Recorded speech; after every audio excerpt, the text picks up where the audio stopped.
જ્યોતિ દર્શન નાદ શ્રવણ માત્રને શ્વાસે શ્વાસે સતત યાદ થતાં જ રહે છે અને તે જ્ઞાન પામવાથી શક્તિ ઈશ્વરે જન્મતા બધાને આપેલી છે. પરંતુ બાહેર દ્રષ્ટિ ટેવાઈ ગયેલા લોકો બહારને બહાર જોયા રાખે તો પછી અંતર્મુખ થતા જ નથી.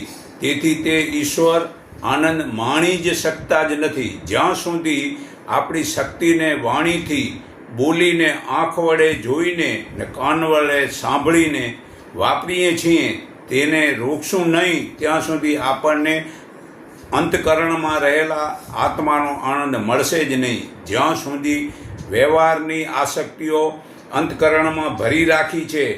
તેથી યોગ, તપ, ભક્તિ અને જ્ઞાનની ગમે એટલી વાતો કરવાથી ઈશ્વર પ્રાપ્તિ નહીં થાય. ભક્ત જ્યારે પોતાના સ્થૂળ શરીરનું સમરણ ભૂલી જાય છે અને જે સૂક્ષ્મ શરીરમાં સ્થિર થાય છે, ત્યારે બીજા જે મનુષ્યની વાણીમાં આપણને શ્રદ્ધા હોય તે મનુષ્યના સૂક્ષ્મ શરીરના પોતાની તીવ્ર ઈચ્છાએ પોતે સાંભળી શકે છે, તેની સાથે બોલી શકે છે. તે માટે જે જોવું, સાંભળવું હોય તો આપણે આપણા શ્વાસોશ્વાસમાં સંગથી નાભીમાં ઉતરવાથી તો બીજા સૂક્ષ્મ શરીરવાળા બીજા લોકો આપણી સાથે આવવા, બોલવા, ચાલવા તૈયાર જ છે.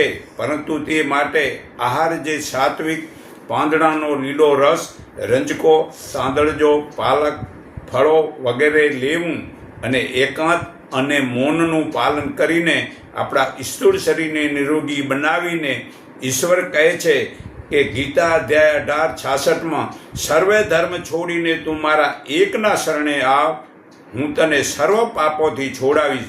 તું શોક ન કર.